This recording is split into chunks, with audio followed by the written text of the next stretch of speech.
Good morning, everyone. Welcome to Friday at City Hall. As usual, there are some things that I'd like to go over with you to let you know what's been happening, as well as what you might expect in the coming week. Just an update on the street lighting project. The company doing this for us is about 2/3 through the city.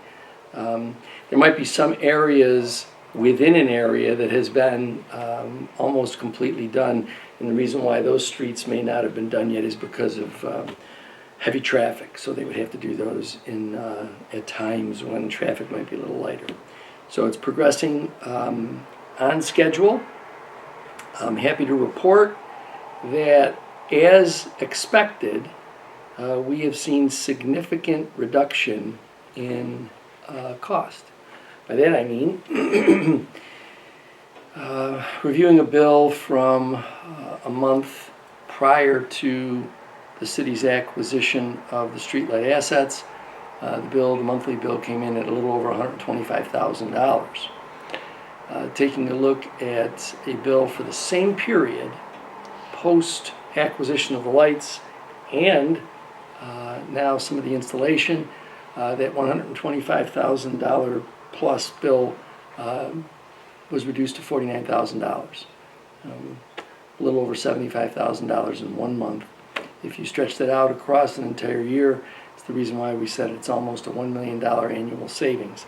And that bill of $49,000 doesn't include a reduction in electricity charges once we convert completely to LED, which will also shrink the electricity charges. So, as advertised, this has been an opportunity for the city to not only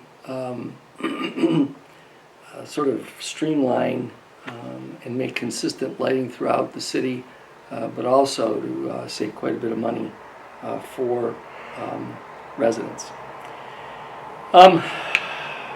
As everyone knows, when the summer comes, Food Truck Thursdays start at the train station. Sadly, I think in this particular summer season, we're going to go on a hiatus. The individual, Alan Booker, who I want to thank for his years, not only when he was working here in City Hall, but even after he went on to another career, had been continuing to do the work. Some of the things involved in his other career now have made it somewhat difficult. We're on the lookout for someone who might be able to pick up the ball and continue that. I know it was very popular among so many people. We have an individual who might be able to help us with that. I'm looking forward to having a conversation with them and connecting them with Alan to see if whether or not we can continue it. But just know that this particular summer, unless we're able to pull something together rather quickly, Food Truck Thursdays may be on hiatus at least for 1 year. Again, reminding everybody that the public library at the main library auditorium is providing showtime for families, as well as then for families with young children, and then also for adults.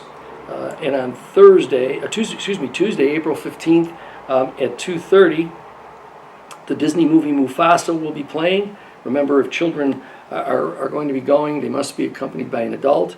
And then that same day at 6:30, Ghostbusters Frozen Empire, 6:30, and those are both at the main library auditorium. So if you're interested, please go on down there and enjoy.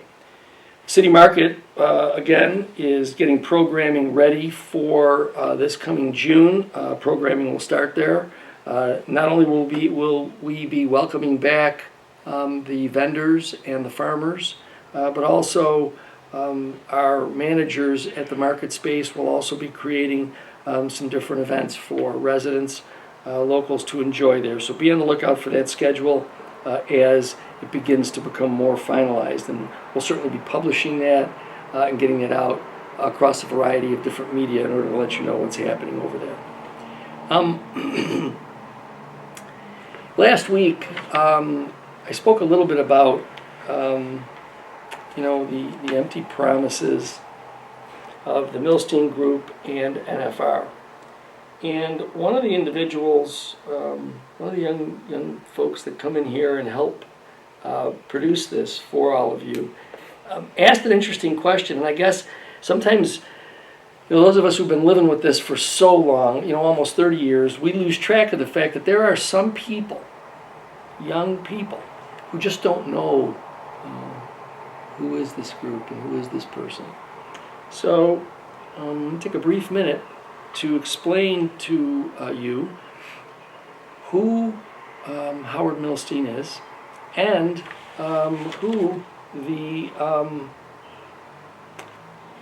entity NFR is and how they have impacted your city and mine. Howard Milstein is the chief operating officer and the president. He's in charge of a bank called Emigrant Bank. It is a privately held bank based in New York City. And so he maneuvered himself into the position of president, CEO. I really don't know what his exact title is. And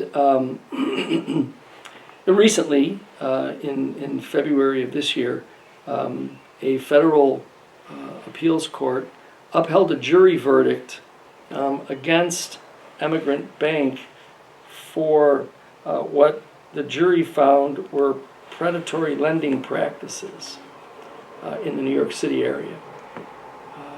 Again, this is the bank that is headed by Howard Milstein.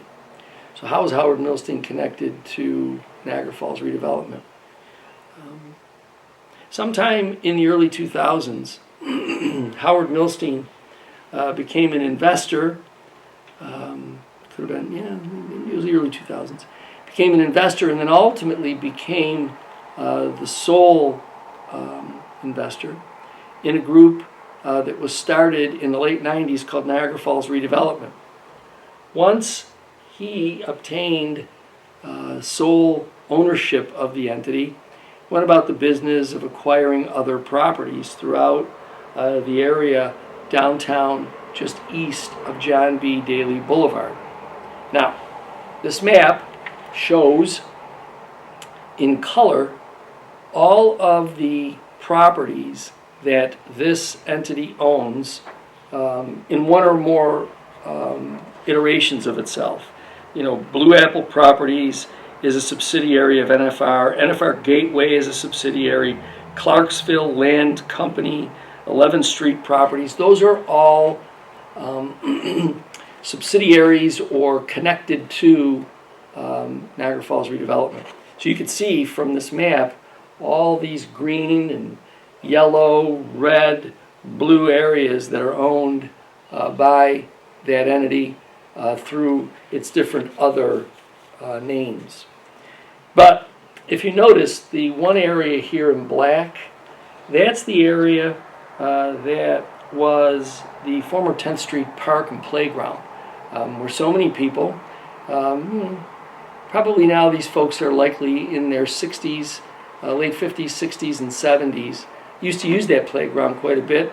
Families used to picnic there. It was the site of Little League Baseball. So a number of things went on in that park. That's the property that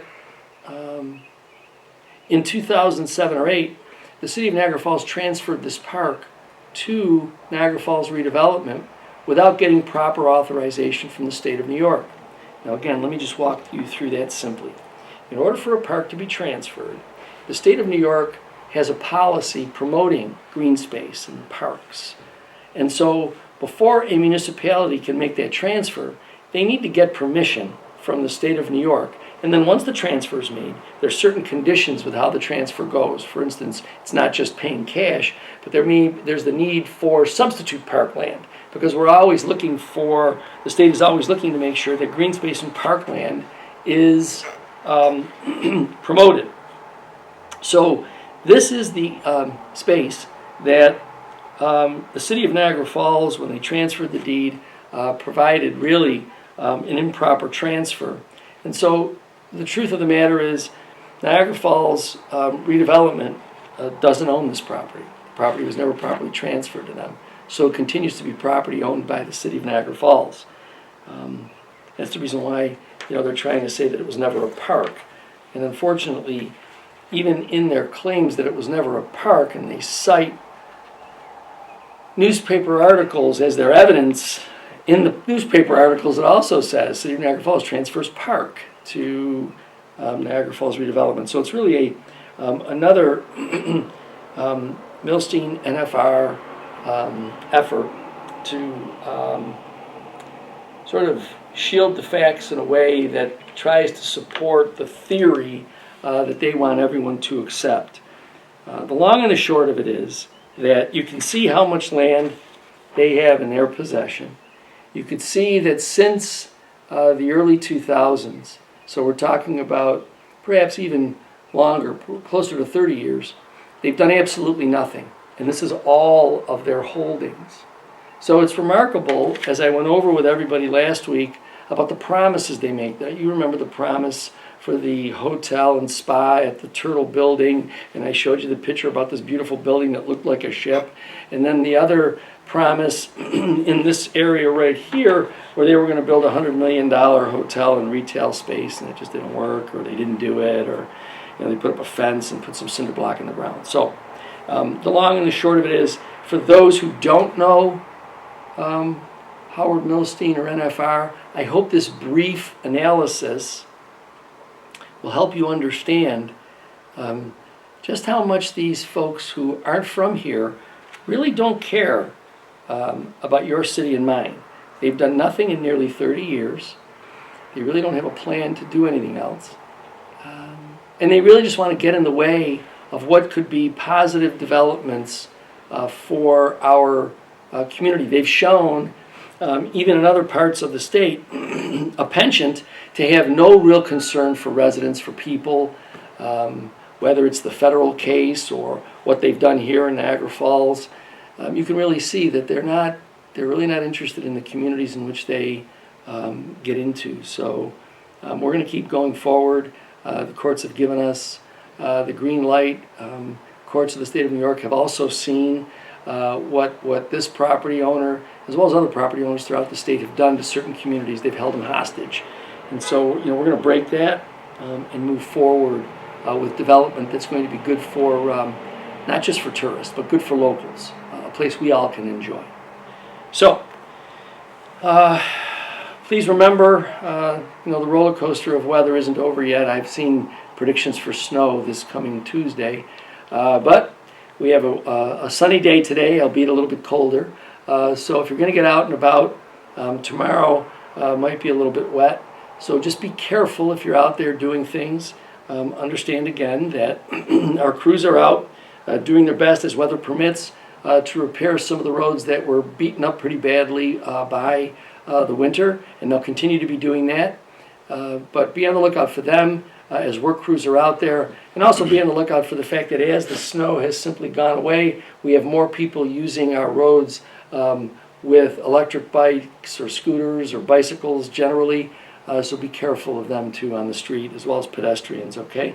But if you get the chance, get outside, get away from your computer, get outside, do some physical activity, enjoy yourself, and I look forward to talking to you again next week.